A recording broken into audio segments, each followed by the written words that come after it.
Welcome back and turning our focus to South now. So let's take a look at what's making headlines in the southern states of the country, starting with Kerala first.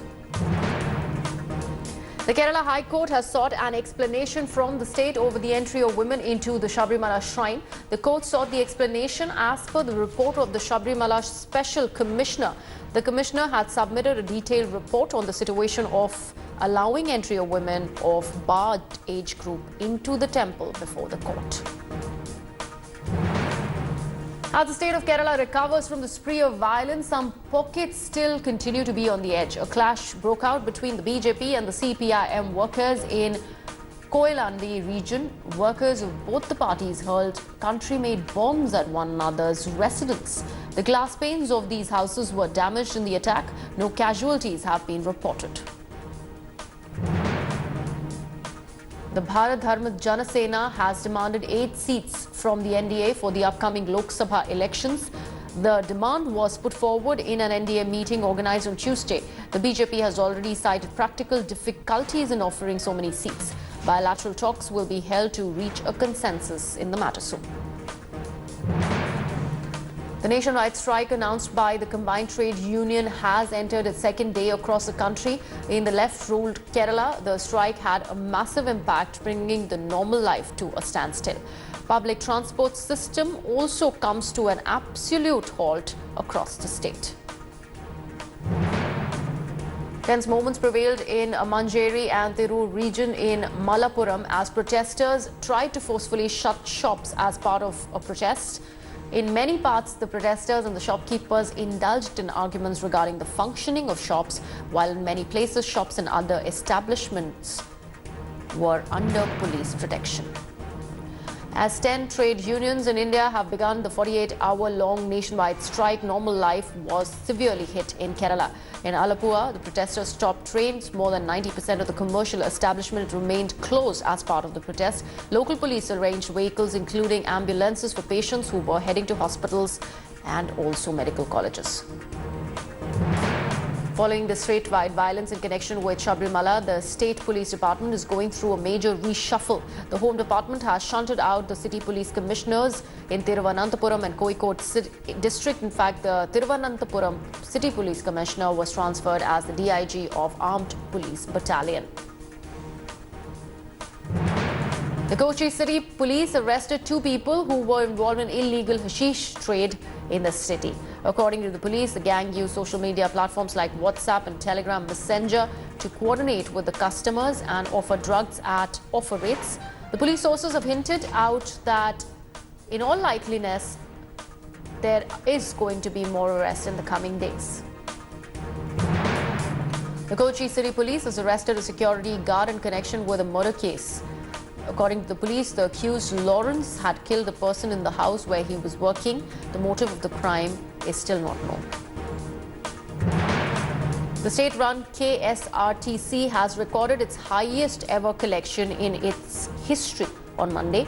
According to the official data, the corporation has recorded a collection of 8.54 crore rupees. The previous best was 8.5 crores on February 19th. And let's see what's making headlines in the state of Tamil Nadu.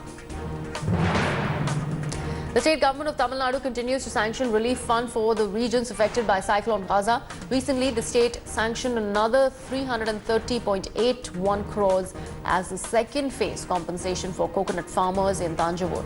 As of now, the state government has allotted 508.34 crores to compensate the farmers.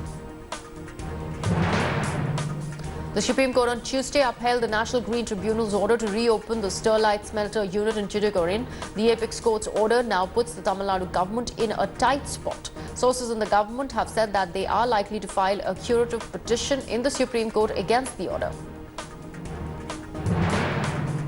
Politics over Sterlite reopening has set a storm in Tamil Nadu, with the opposition slamming the ruling AIADMK government.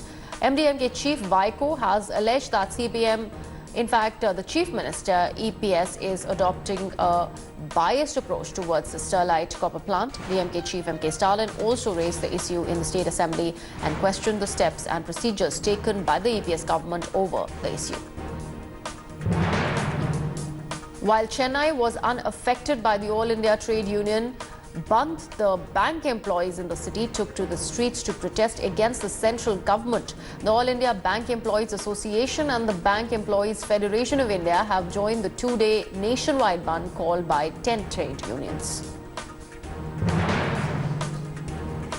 Puducherry witnessed some chaos during the Bharat Bandh. Left workers jumped in front of a train in Kumbakonam to enforce the bandh. In Puducherry, a ruckus broke out between the protesters and the police after a Tamil Nadu bus from Kudalur to Puducherry was attacked. ADP K. Palaniswamy announced the creation of a new district, and the new district will be created by bifurcating Viluppuram district. With the creation of this district, the number of districts in the state will go up to 33. The distribution of Pongal gifts have begun in the state of Tamil Nadu. A Pongal hamper containing rice, ghee, sugar, dry fruits, clothes along with 1,000 rupees is being distributed to all ration card holders by the government ahead of the festival. A fire broke out at a central government engine maintenance shop on Tuesday. The cause of the fire is still not known. There were no casualties reported. However, the workshop suffered losses worth 6 lakh rupees. The fire was contained within an hour while a probe has been ordered. And it's good news for all the Gautam Menon fans. The director is going to face the camera for his fans. Menon is all set to play an important role in Dulquer Salman, Ritu Verma starrer Kanam Kanam, the latest film. Actor Vikram's son Dhruv Vikram is all set to make his debut in 2019 Tamil remake of Telugu hit Arjun Reddy. The trailer of the film will be launched by actor Surya, and it will be released this evening. The makers of the film are aiming for a Valentine's Day release for the film. And let's now take a look at what's happening in Karnataka. Ruling JDS has welcomed the Modi government's decision to provide 10% reservation in jobs and educational institutions for the economically backward sections of the society. The JDS chief Deve Gowda spelled out his party's stand. In a tweet, he said that JDS has always stood for and will continue to stand for the betterment of the underprivileged and weaker sections of the society. Senior Congress leader B. Janardana Pujari said that the Kerala government should initiate measures to allow women of all age groups to enter the Sabrimala temple. He told the reporters that there is nothing wrong in allowing the entry of women and that God would be pleased if women of all age groups are allowed into the shrine. He went on to say that Lord Ayyappa would be pleased if the women enter the temple. Former Chief Minister Siddaramaiah has defended the demand for a separate flag for Karnataka. He lamented that the state government has not received a green signal for the move from the centre, stating that he has always been a supporter of united Karnataka. The former Chief Minister said that the demand for statehood for North Karnataka is a conspiracy hatched by some politicians to meet their personal goals. Congress Minister Pudaranga Shetty's aide Mohan has been arrested over bribery charges. The minister's aide was caught taking money in Vidhana Soda from a few contractors. Sources said that the sum that he took is worth 25.76 lakh rupees. The case has been shifted to the Anti-Corruption Bureau now.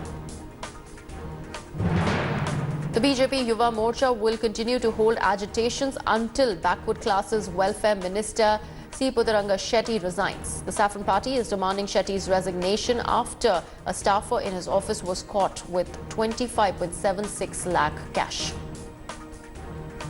Another top-level executive of India's second-largest software services company, Infosys, has allegedly tendered his resignation. Sudeep Singh, the global head of the Energy, Utilities, Resources and Services unit of Infosys, has quit the company after 2 decades. Singh was managing a portfolio of around $1.5 billion under his vertical. He has the distinction of growing the business from a mere $100 million to nearly $750 million in revenues. A group of citizens in Mysuru have opposed the state government's proposal of designing the Krishnaraja Sagar Dam inspired by Disneyland in the United States. The citizens stressed on restoring the past glory of the popular Vrindavan garden, which is lying in the state of neglect. Except for 86 people in the two relief centers, all of the others who lost their homes in Kodagu's floods and landslides in August last year have been moved into rented accommodations. The affected are receiving 10,000 each towards the rent from the state government. As many as 7,594 victims of natural disaster were rescued and lodged in 51 relief centers in Kodagu last year. The committee entrusted to oversee implementation of the National Green Tribunal directions related to the rejuvenation of lakes has been formed. The committee will be inspecting the lakes across the state very soon. The NGT had constituted the committee a month ago, and its first meet, it discussed the plans for rejuvenation of the Belandur, Vartun and Nagara lakes. And let's now see what is making headlines in the state of Telangana. Telangana Chief Minister Chandrasekhar Rao is likely to contest the Lok Sabha polls with an eye on the national role. He has been pushing for the federal front at the national level without the Congress and the BJP. According to the party sources, the TRS chief may contest from Nalgonda as the district is a Congress stronghold. K. Chandrasekhar Rao has conducted a review meeting with the officials on irrigation projects in the state. KCR inquired about the deadline for completion of these projects. He also told the officials that the people of Telangana voted him back with confidence and that he will be completing all the water projects. As part of the National Union strike, some workers observed a bandh by boycotting work across the districts of Karimnagar, Adilabad and Warangal. However, the bandh impact was partial as majority of workers attended their job days.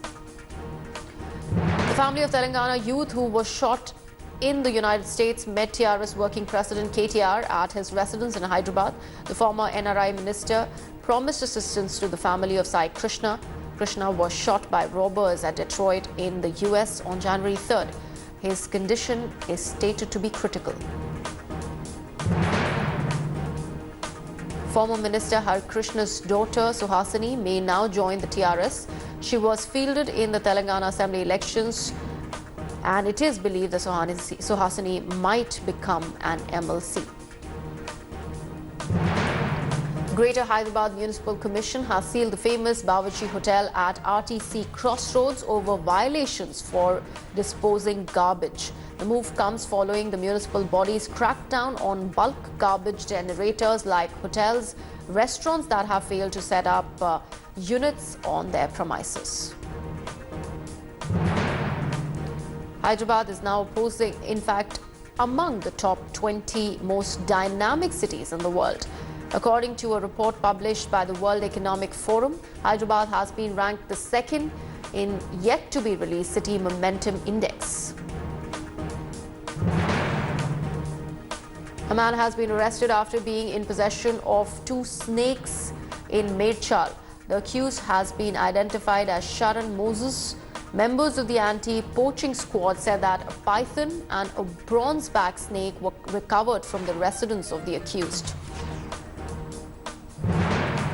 A youngster was allegedly killed in a clash over Panchayat polls row at Turkapalli in Telangana's Yadadri district. It is reported that Ravi and his friends were discussing polls and their support for various parties. A scuffle ensued in which Ravi was killed.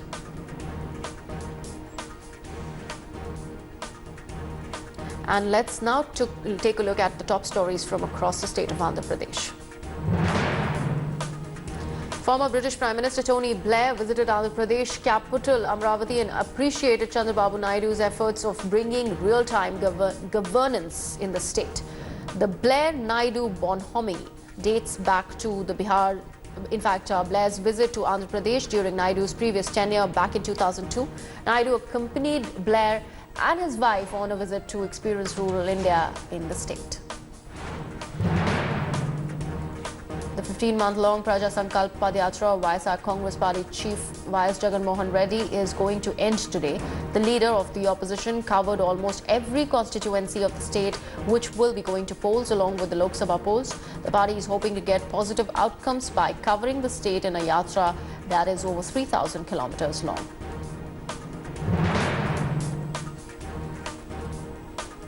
Jagan will conclude his walk marathon and has a special significance for him. It is a very place where his father, late YS Rajashekar Reddy, ended his yatra and assumed power by defeating TDP chief in 2004. Jagan and his party also hope that the good omen continues for them this year too.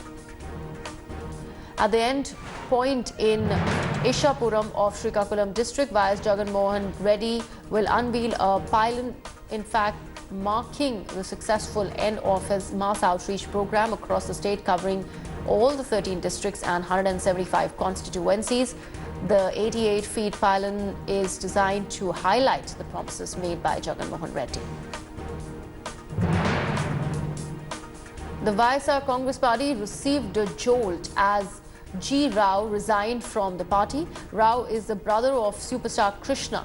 He said that he was unable to continue in the YSR Congress party due to personal reasons. However, Rao said that he will continue in politics.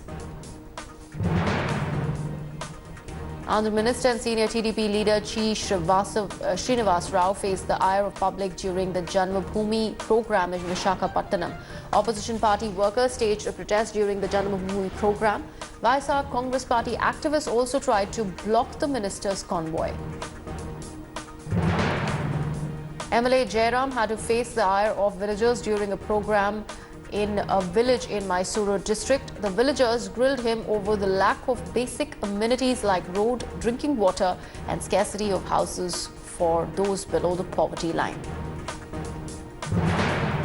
Several passengers were injured in a road accident on the national highway when their bus collided with a truck. While 30 passengers were injured in the incident, 10 received serious injuries. The Road Transport Corporation bus was travelling from Nellore to Visakhapatnam. Family of 3 members committed suicide by drinking pesticide in Visakhapatnam. After locals rushed them to the hospital, the mother was declared brought dead. The 2 sons are under treatment and are said to be in a serious condition. Sources said that they committed suicide due to financial problems. Thanks for watching the video. For more such news and updates, please like, share and subscribe to India Today. Also check out our other great videos from our channel. We know you would love to.